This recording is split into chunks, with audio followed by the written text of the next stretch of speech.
welcome everybody. And I've got a special announcement here. We're starting another show. We're starting the Chad Harberts Show. And weekly, we're going to talk about all things high school sports in Iowa, aren't we, Chad? Absolutely.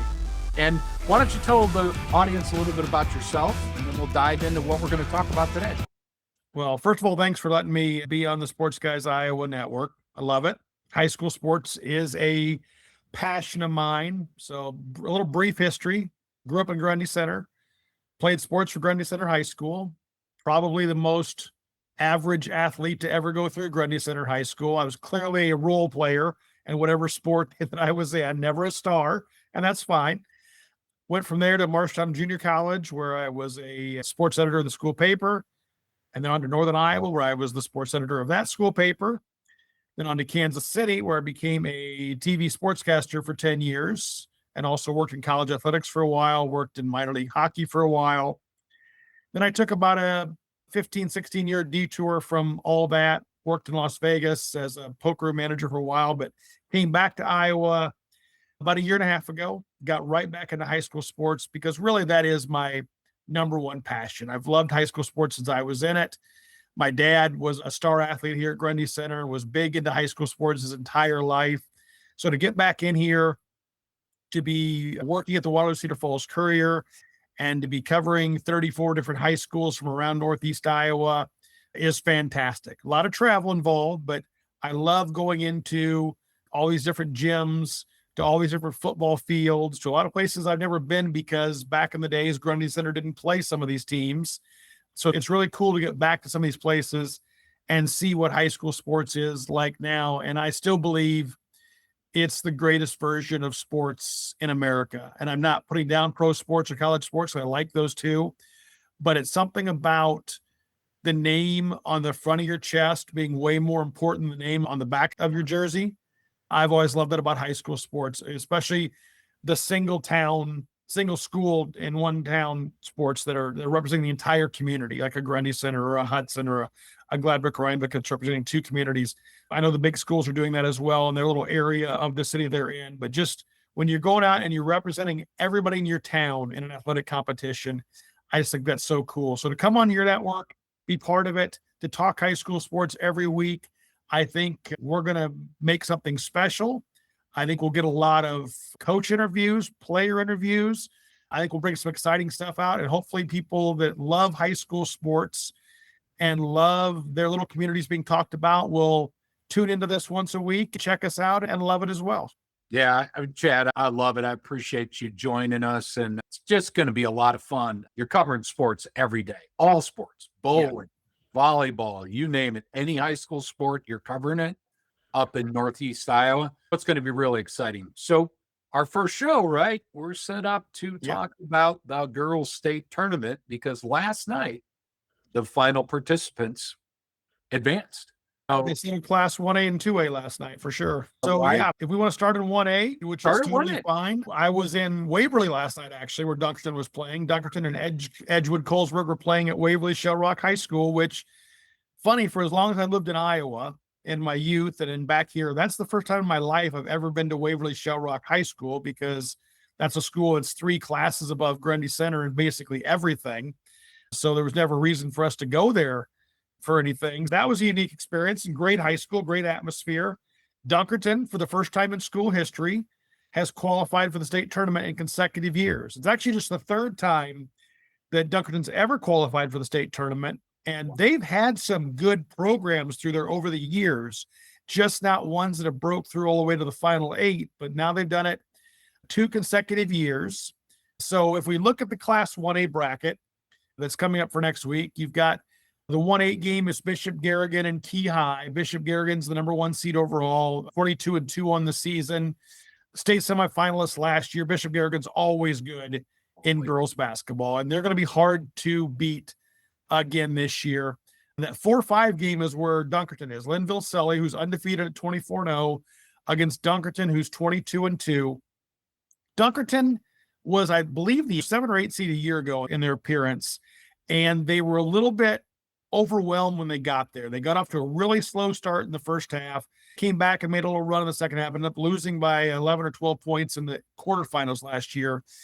And that team is taking all that experience from a year ago, and they returned a huge core of that team. And they're going down to state this year with a lot more confidence. And Dunkerton may not be good enough to win state, but they're that team you don't want to play because they press everywhere. They are second in the state in steals this year. They're very quick. Every pass, as soon as the girl receives it, they're trying to knock it out of her hand. They're contesting the held balls before the ball's even dribbled. They're so quick.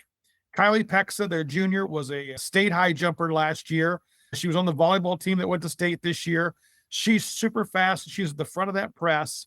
They get a lot of steals, turn them into layups. They've got some good height. Haley Kipp, their 6'1" senior center, great inside player, good 3-point shooter. She got a 6-foot sister who's a freshman who comes in as the reserve behind her. I love the way they play. They can't play good enough in the half court to beat a really great team, but they don't want to get to the half court. They want to run you to the ground. They want to move you to spots you don't want to be, take the ball from you, and go score a transition basket. They can shoot some spot up threes, but their better game is steal the ball and force you to run back and play defense. And that's what happened last night. Edco hung around for the first quarter. They were down 9 points at halftime. And then Dunkerton came out in the second half and outscored them 24-7 in the third quarter, and the ball game was over. They can do that so fast to so many teams. The other team that I'm watching in particular in 1A is St. Ansgar, who's the 7th seed. Newell Fonda is the 2 seed at 22-2. St. Ansgar is 20-4. But St. Ansgar is coming there after last night upsetting Gladbrook Rhinebeck in the regional final by 3 points. They went on a 14-0 run late in that game, ended up beating Gladbrook Rhinebeck, who was a state tournament team a year ago. And it's funny when you look at 1A, and I'm sure it's a little bit in the other classes too, but particularly in the small classes, when you look at 1A, you say St. Ansgar, Gladbrook Rhinebeck, Dunkerton. What are we talking about? We're talking about teams that were at the state volleyball tournament too. We're talking about girls who play multiple sports and take multiple sports to state volleyball, state basketball, state track and field. And that's what St. Ansgar is, just a really good bunch of girls, athletic. They've got that senior JC Johnston who's averaging 17 points a game. They could be looking to pull off an upset there, though. Newell Fonda is pretty good. And then the last two teams in that bracket, St. Albert and Extra AHK. St. Albert's the defending state champs, or the 3 seed going into this one. They're 21-3. So 1A is loaded like it always is. I got to imagine it's going to be Bishop Garrigan or Newell Fonda towards the end, but upsets do happen. Yep. And I think a more experienced Dunkerton team could be one of those upsets winning the 4-5 game. Yeah, I think that's great analysis. And 1A is fun because usually you have one really dominant girl who is maybe playing at the next level, and then a lot of multi-sport athletes. So depth isn't as great. You got 4 girls, a lot can happen. I'd say that's probably the one where there's the best chance of upsets. I think as we go up in classes, you're going to have more teams and bigger gaps between the teams that are in the state finals. Yeah, I think so. 1A, the other thing about 1A is because it's all small schools and they're all over the state, they rarely have common opponents. They rarely see each other until the state tournament. When you get in the big classes, most of the other big class teams, and if you're on a 5A team and you're a good 5A team, you probably play with girls from the other good 5A teams in summer ball or whatever else. But in 1A, it's like a mystery. It's like you're going to go see a team you've never seen before. Any of the girls, you know nothing about them besides one game tape, and let's just get after it at the Casey Center and see what happens. Yeah, it's going to be great. It's going to be great. So let's move into 2A and 3A and take your choice of who you want to talk about in those two classes. 2A, the 1 seed's Hinton, 20-1, defending state champs. They've had another good season, and they're going to be hard to beat. I think the only other team in there that really has a shot is Rock Valley. Rock Valley has those Ranshaw twins, Hudson and Haviland. They score a bunch of points. Like one averages 24 a game, one averages 18. They combined to score 75 points in a game back in January. Rock Valley, who was a quarterfinalist who lost to Hinton last year at state, certainly I think has a puncher's chance. My team, my metro area team is Denver, and I love the Denver girls. Back-to-back volleyball state champions, back-to-back soccer state runners up. And a lot of these girls play all three of those sports: volleyball, basketball, and soccer. They're mainly volleyball players at the college level, but certainly Denver at 22-2 had a great year. They've got a great inside presence in Miley Thurm. She's 6'1". She averages 13.4 points, 8.8 rebounds. Channing Johnson, who was the all-state setter on the volleyball team, is a 6-footer who's a great offensive rebounder, a great three-point shooter. And then they've got really good role players around them that can really spot shoot three-pointers, just catch and shoot three-pointers. So when Denver's really rolling, they're a pretty good team. And when they're struggling, they have a lot of plays where they're going to get the ball to Miley Thurm inside, and they're going to get a bucket. They're going to stop whatever streak is going against them because she's hard to stop inside the paint. So Denver is a 4 seed. I could see them beat Emmitsburg as a 5 seed, and then they get their shot at Hinton in the next round in the semifinals. And I know Hinton's good and experience matters, but Denver, not being a state tournament team a year ago, still has plenty of state tournament experience in other sports. And that will certainly be a factor if those two teams meet up in the semifinals. Yeah, I think that's great analysis. So what do you think about 3A? 3A is the one level in Iowa that I have the fewest teams in. It's 3A geographically is the WAMAC, it's the MAC, and some of those. So really, when I get to 3A, I see so few of those teams throughout the year. But certainly, I know Mount Vernon has had some common opponents with some people that I do cover, like Waverly Shell Rock, and Mount Vernon's loaded. They're defending state champs. Yep. They lost 2 games early in the season. They haven't lost since December 6th. They beat Waverly Shell Rock. They beat Clear Creek Amana in the regular season. Both those are 4A teams that are in the state tournament. I think Mount Vernon is clearly head and shoulders above the rest of 3A. Maquoketa is the 2 seed at 21-4. They've got that Cora Waddell, who's an upper Iowa commit, who can fill it up pretty good. Des Moines Christian, 3 seed. They're decent, 22-3. They like to shoot a lot of three-pointers. But I just think that Mount Vernon, with kind of playing through the WAMAC and also playing some 4A schools along the way, non-conference, I just think that's Mount Vernon's state championship to win or lose. Yeah, Chad, I would agree with you. Again, this is a group that I don't get to see a lot of being based in Des Moines. But the people that I've talked to that have seen Mount Vernon play in person, I'd say that's really good analysis. Right. They're playing Clear Creek. They're playing up and down and defending state champs. I think your analysis there is spot on. I think it's Mount Vernon's title to win, but there's 2 or 3 other teams that can always spring an upset and bring home the crown. Absolutely. Anything can happen in 3A as well. I think it can happen in any state tournament, except for maybe 5A this year. But certainly you start to look at the body of work. You start to look at the regular season schedules, the conference standings, things like that. And you can make such a better case for Mount Vernon in that level in 3A than maybe any other school who has just maybe 1 or 2 more flaws than they have. So let's move on to 4A. 4A, Dallas Center Grimes ends up with a 1 seed, 41-2 on the year. They get Waverly Shell Rock in the first round. Waverly Shell Rock is the 8 seed, which is a bit of a surprise to me, but I'll explain in a minute why it is. But Dallas Center Grimes, those girls are athletic too. I saw them at state soccer last year, a lot of them. That's a really good athletic program on the girls' side. Macy Myers, the leading scorer, committed to UNI last summer. She's a junior. They were state semifinalists a year ago. So certainly Dallas Center Grimes has a very good team, 21-2. Waverly Shell Rock is 20-1. And when you look at their record and you look at the fact that they ended up ranked number 7 in the final 4A poll, Waverly Shell Rock, I think, is getting penalized just a little bit in this bracket. And here's why. They don't have a conference. They're a nomad. Okay. They were thrown out of the Northeast Iowa Conference a couple of years ago, which was somewhat surprising since they helped found the Northeast Iowa Conference in 1920. But over the last 105 years, they become much bigger than the rest of the schools in that league. And at the time, I think the Northeast Iowa Conference thought if we throw them out, we can get some other schools in that are our size. And of course, that didn't happen. If you know anything about how the conference thing shook out, the Northeast Iowa Conference completely imploded and everybody left it. And there is no more Northeast Iowa Conference. But for Waverly Shell Rock, it puts them in a situation where they, like I said, they're nomads. They're like a semi-pro baseball team. They take games wherever, whenever, Yeah. just to fill out a schedule because they have to fill out all 21 games during the regular season. There's no conference to help them out. And the reason they're being punished for a little bit as the 8 seed is because, yes, they played Dayton New Hartford. They played Forest City. They played some teams that are 1 or 2 levels below them, but it's because they don't really have a choice. They got to play whoever will play them.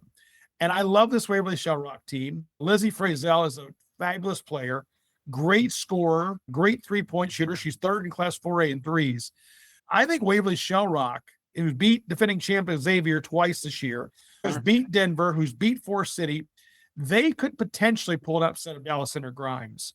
The rest of 4A, certainly Bishop Heelan, undefeated on the year. They're always good in girls basketball. That Melina Snoozy is the #1 recruit in the state for 2027. She's already got offers from Iowa State, TCU, Nebraska, all the ABC schools in the Power Four. So certainly they're going to be very good. The rest of that, Clear Creek Amana, they've got that 6-footer that's going to Arizona State, Avery Lower. They were 20-2 this year, and she's a big time scorer. But I think if Dallas Center Grimes gets past Waverly Shell Rock, I think they've got a pretty good shot to run the table, win all 3 games, and win the whole thing. But there are so many good girls, as you just talked about, so many teams that have one superstar and some good role players. And Norwalk is that way. Certainly Central DeWitt is that way. I think most of the teams that are in these last 8 here in 4A are that way.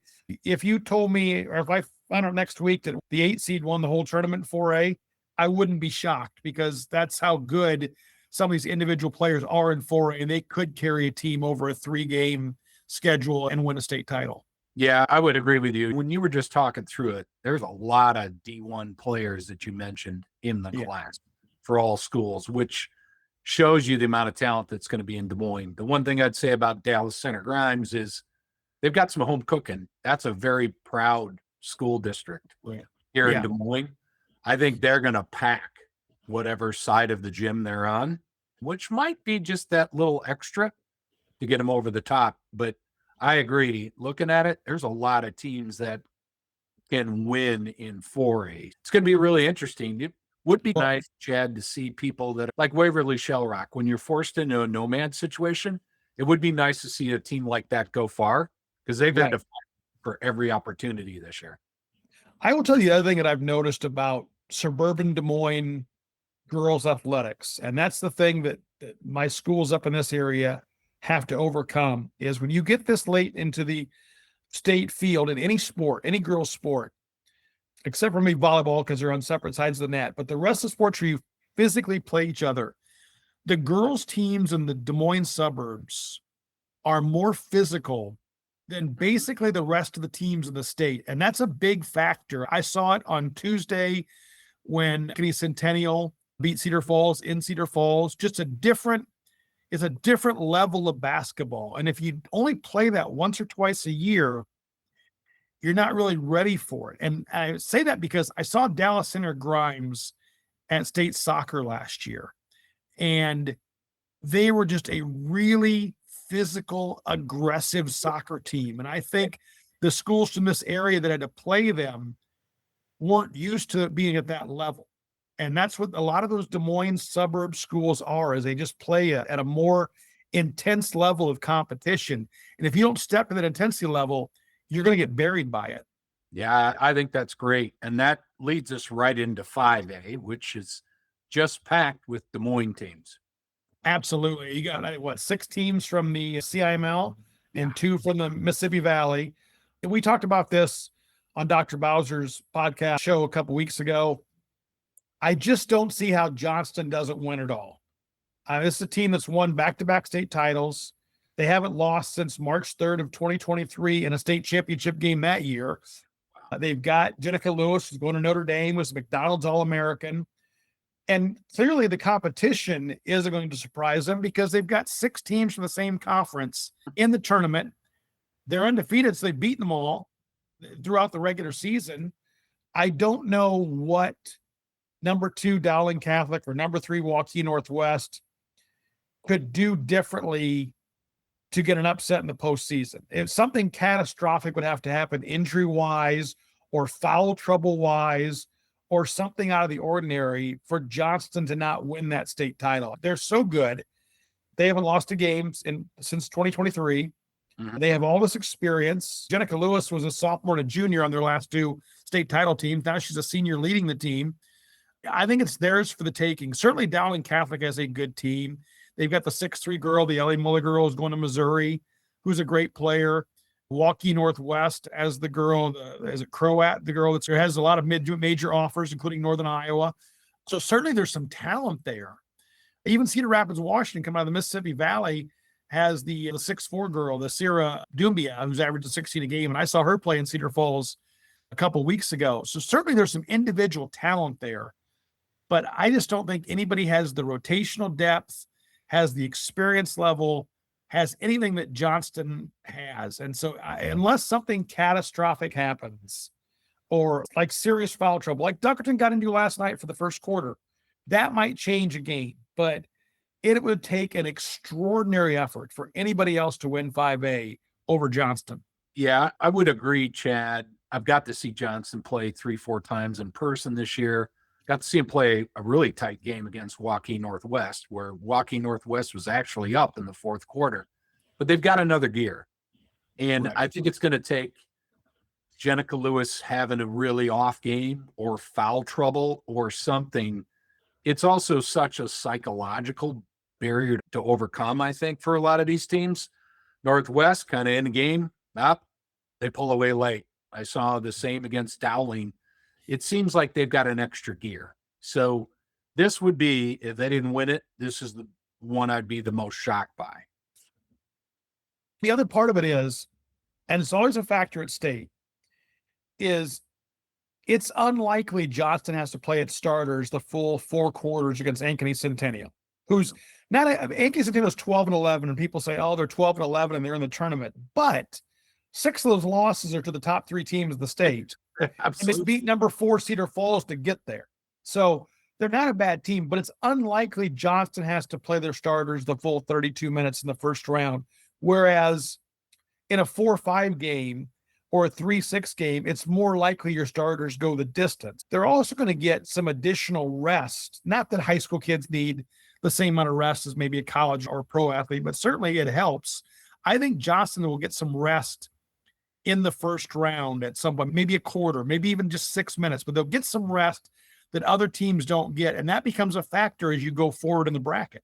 I agree. And I think the fact that you've won 2 in a row, I got here last year in time to see Valley win their 3rd boys championship. And when you're watching, I got to see them up close. They just had a confidence like, hey, we're here. We're going to win. And right. I think that's Johnston for you. They're going to be not overconfident. They know what they have to do game by game, but nothing's going to surprise them. And they're there to win. And it's almost like a coronation, the 3rd crown in a row. And when you're as deep as they are, yeah, Jenica Lewis has to have a good game every game. But if she's off for a half, they've got other good players. They do. That's what the truly great teams have. I've seen it on the boys' side up this way, and I've seen it on the girls' side. Even last night with Dunkerton, when their top 2 scorers, Haley Kipp and Kylie Pexa, were on the bench 6 minutes of the game with 2 fouls each. Yet Dunkerton never lost the lead. They actually increased it a little bit in the second quarter as those 2 teams started coming back into the game. And then when they were out of foul trouble, because now it's after half, they still only have 2 fouls, it becomes a blowout. So the really great teams are 7, 8 players deep.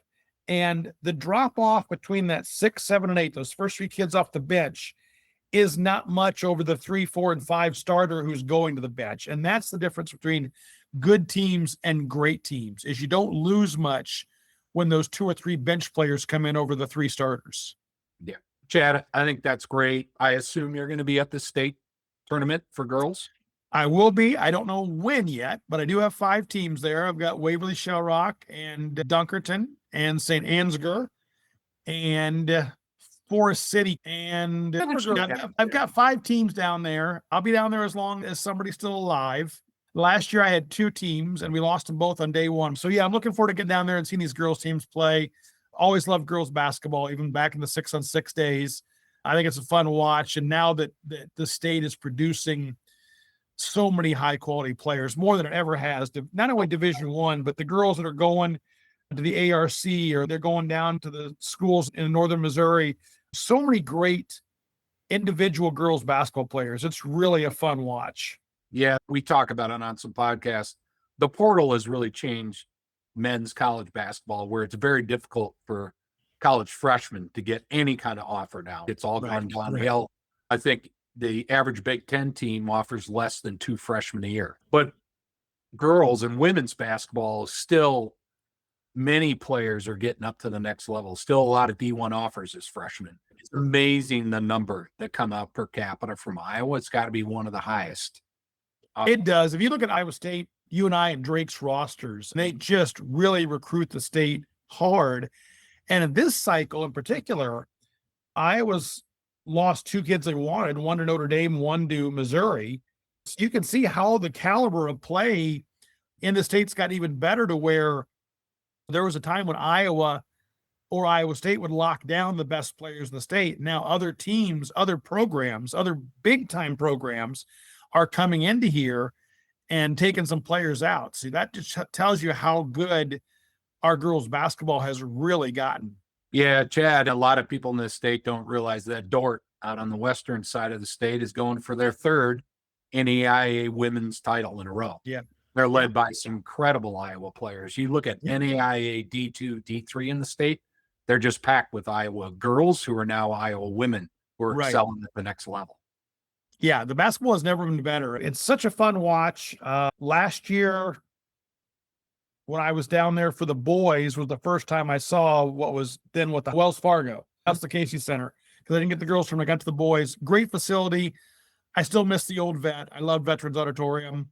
I love the giant map of Iowa on the wall with the 2 light bulbs for each county, and they would be on for the 8 teams. They'd turn it off as soon as the game was over. I love that. I would love to have that in my front yard, to be perfectly honest. I think it'd be great. But yeah, I love the Casey Center. Great facility, great place to watch basketball. And we're in all 5 classes. We have some fantastic teams, fantastic coaches. We talk about the girls so much. We don't talk about how great some of these coaches really are of these programs too. Tremendous coaches up and down all 5 classes. And there's really, when you look at these 40 teams that are going to state in the 5 classes, there's maybe 2 or 3 that you thought might be there that didn't make it. Basically, you could say 35, 36 of them were the best teams in their respective classes the entire year. I was just jotting this down before we started talking. If you look at 1A, Springville was the only team in the top 7 to not make the state tournament. You look in 2A, Grundy Center was the only team in the top 9 rankings to not make the tournament. They lost to number 8 Regina Catholic last night down in Benton. You look at 3A, 8 of the top 9 all make the state tournament. PCM's the only one that doesn't make it. 4A, all of the top 8 teams. The top 8 ranked teams at the end of the year are the 8 teams at state. Wow. 5A, you've got 8 of the top 12. You didn't get Cedar Falls, Iowa City Liberty, who lost to West, Iowa City High, or Sioux City East. You got 8 of the top 12. So what you have at the state tournament out of 40 teams is basically the 35 top ranked teams and 5 other ones that pulled a minor upset like Ankeny Centennial over Cedar Falls that got in. But you have 35 of the 40 teams that have been the cream of the crop of girls basketball the entire season. And that's why they're at the state tournament. They deserve to be there. They played that way the entire year, and now they have a chance to play for a state title. I think that's a great way to close it. I think that tells you the state tournament is going to be some great basketball this year. Absolutely. I'm looking forward to it. Well, hey, Chad, the great first show. We'll be doing this every week, sometimes a couple times a week, and really looking forward to it. Thank you. Sounds great. Glad to be part of it.